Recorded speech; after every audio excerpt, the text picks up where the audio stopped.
do that on Instagram. I don't even know how Instagram works. Hey, Facebook. I'm live on Facebook and on Instagram. Facebook get to see my towels on the back of my bedroom door. They also get to read the sign above my bed the right way round. People on Instagram don't get to see that. So, hey, Harper. So, yeah, for those wondering, this sign behind my head I bought from an antique dealer. It's from a very famous sex shop in Leeds in West Yorkshire. And it reads, warning, persons, I have to read it. Persons passing beyond this notice will find material on display which they may consider indecent. It hangs above my bed. No admittance to persons under the age of 18, and it's cast iron and it's hand painted. We think it was from the 70s, but the sex shop recently closed down, and the antique shop that I get my bits from, they had it, so I bought it. Anyway, hi, my name's Heidi Maver. I'm very sensible and very responsible, and you should absolutely trust me. But I just wanted to say, we are running a campaign and I really need your help. So I'm just going to pop a link in the Facebook chat.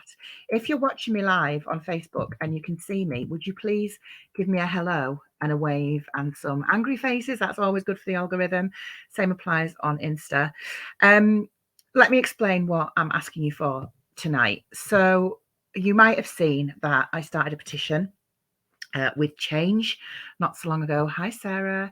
And we're heading towards 20,000 signatures, which is incredible. Now, the petition is in response to some guidance that we're expecting from the Department for Education. So currently the guidance has not been made official, but it was leaked in the Sun. And knowing people who I know who work in parliamentary circles, that's not unusual for a department to leak something before they roll something out, to kind of get a bit of a feel and to kind of test the water on stuff. So there was a piece that was leaked in the Sun a fortnight ago now, before I went to Turkey, and basically it outlined some of the intentions with the guidance. Myself and some other people got together and we're really keen to make sure that we are one step ahead of the government on this guidance for many reasons. Let me explain to you what the guidance is specifically. So it's guidance around how children are protected or not in school and college settings. So the guidelines specifically is around how gender non-conforming children, and bear with me because I'm going to explain why this applies to all children and young people, how gender non-conforming children, there'll be guidelines that would basically by association subject all children and young people in schools and colleges to surveillance based on the clothes they wear, their haircuts, how they want to be referred to. So basically that means that any children or young people who are what you might call unusual, outside the box, gender non-conforming, but also just all of our kids who are autistic or otherwise neurodivergent, who just don't fit the quite narrow kind of like requirements of what is considered, and I apologize for using this word, normal. So it means that, for example, if you've got a child who's a tomboy, regardless of their gender presentation, even if they're cisgendered and straight, they could potentially be subjected to extra surveillance. And you might be in a situation where, if this guidance is not applied respectfully and with nuance, which we know the guidance is not applied respectfully and with nuance, that we will have children being picked out for not fitting the mold. It will also ban children who use different pronouns from participating in competitive sport. So it would mean that if you had a child who was, thinking about whether their pronouns might not be the pronouns that they've been assigned since birth, even if that was they, them pronouns, it would ban them from taking part in things like, county cross country or playing for the school in hockey or whatever it might be. And the biggest, well, there's two others that are quite big. It would also mean that children couldn't speak to a member of staff without knowing that a parent or a guardian would be informed about the content of that conversation, particularly if it was a conversation around their gender expression. So it would mean that some children, young people who perhaps it isn't safe to have those conversations at home because they're not from supportive homes or families, or perhaps there are cultural differences that mean that their cultural environment at home doesn't mean that they could have those conversations about gender, that they may come out to a member of staff, or they may have a conversation with a member of staff around, this is what I'm feeling, this is the support I might need, this is what I need to talk to someone about, and that member of staff would be tasked and expected to contact their parents.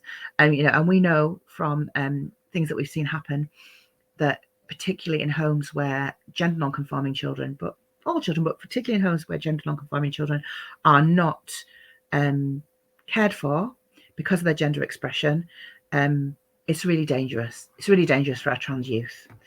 And the other thing that the kind of the final thing that's included in this new guidance is that the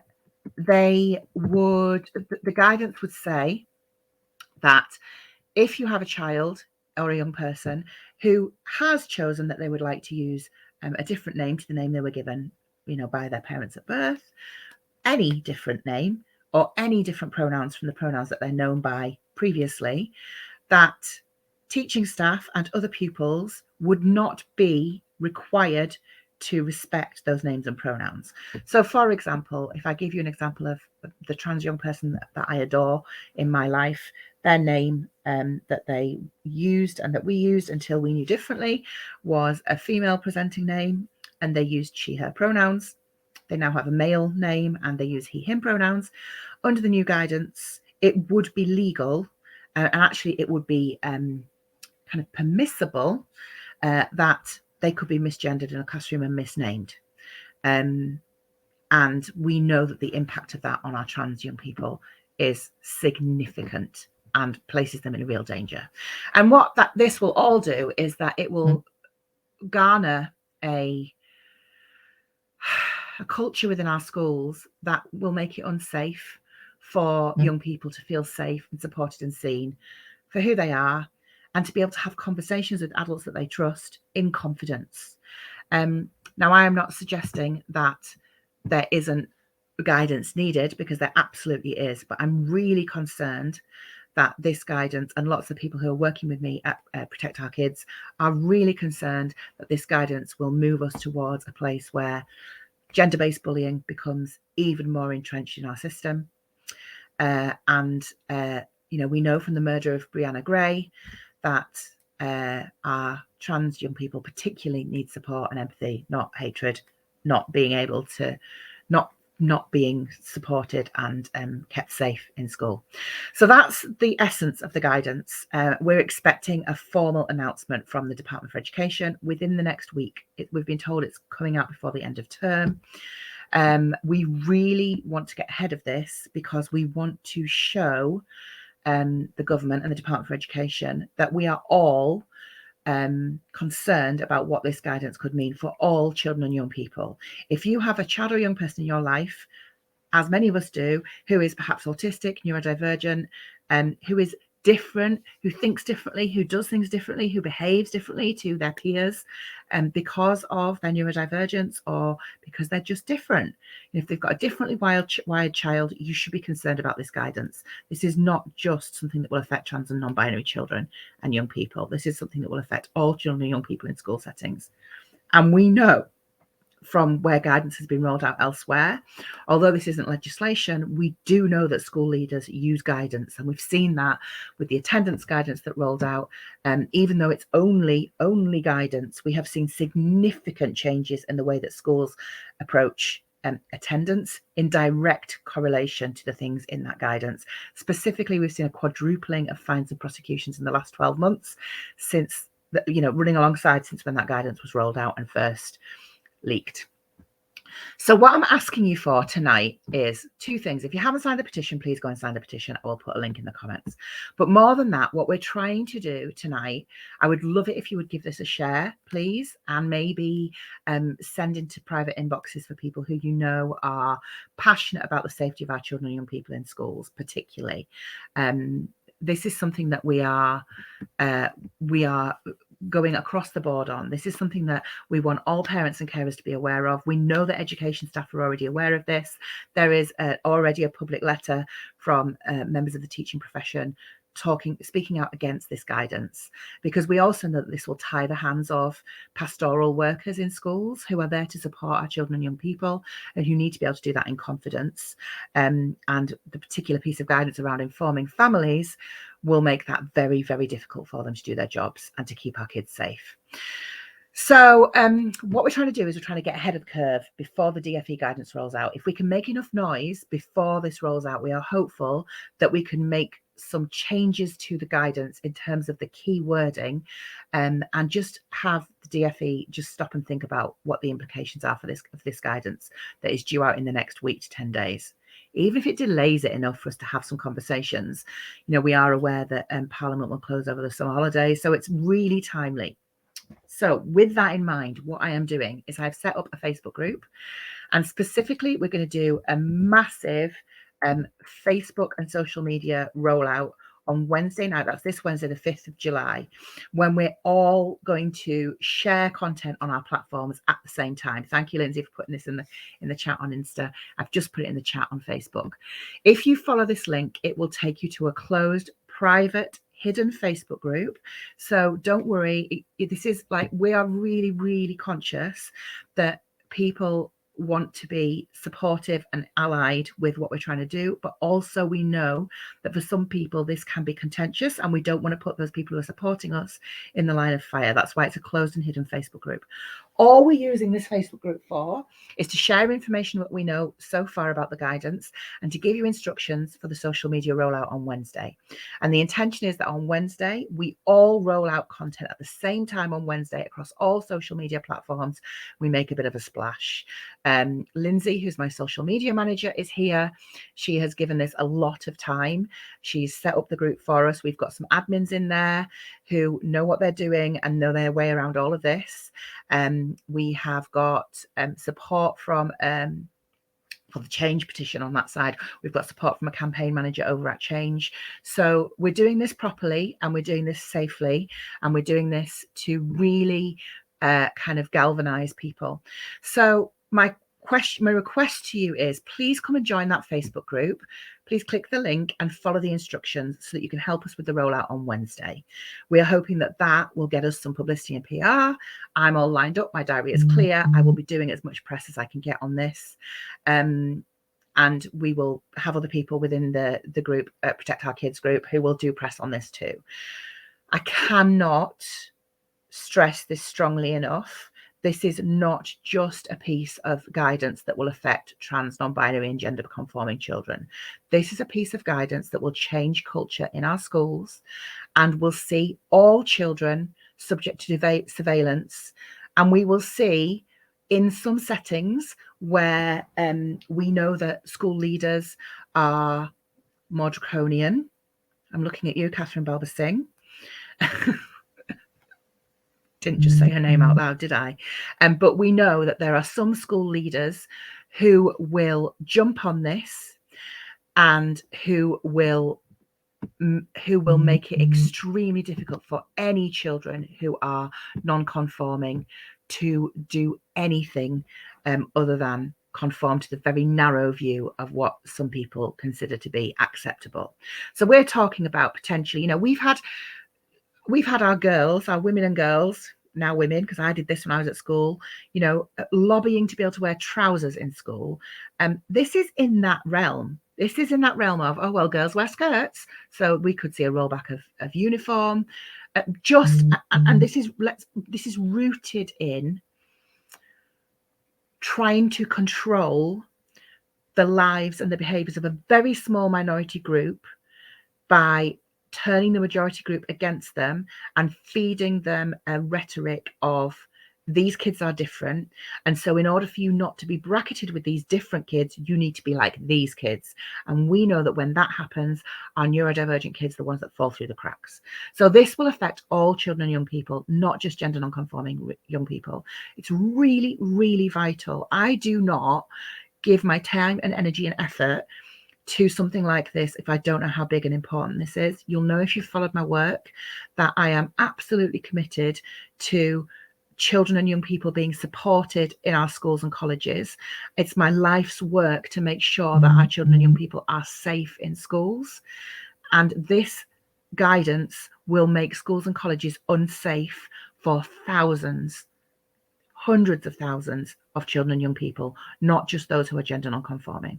So please get behind this. I'll stop ranting on. Someone's saying the link isn't working. Lindsay, can you jump on Facebook and just post the link in the comments? I'm on my page, I'm in my group, and I'm on my personal profile. If you don't mind, I will also do it afterwards, so that it's in the comments too. But please come and join us in the Facebook group. We're a small but mighty army currently. We would like to have some more people in there. If this is something that you want to get behind and you want to support, and this is my call to action to you. People tell me all the time they want to do something. This is a really simple way for you to support something that is really important. We will give you everything that you need. We are even providing you with new profile pictures so that you can use them on Wednesday. You know, we've got this down. We know what we're doing. Trust me, I have a team who are good at campaigning, and we know that we've got this right. We just need your help, and we need your help on Wednesday. So I need you in that Facebook group as quickly as possible, please. Okay, I'm going to post it again in the comments and see if it'll work on Insta. If it isn't working, please let me know, and I will just pop a comment in the comments saying link me, and I will make sure that I send you a private message with a link to the group and an invitation so you can come and join us.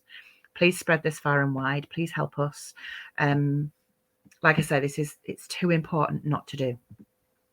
People are saying the link isn't working. Chuff's sake. Give me 1 second.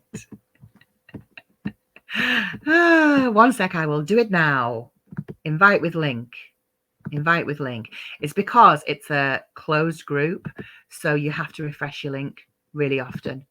Let me just stick it in the comments now. I think Lindsay has also put it in the comments. Thank you, Sarah. Ready to mobilize.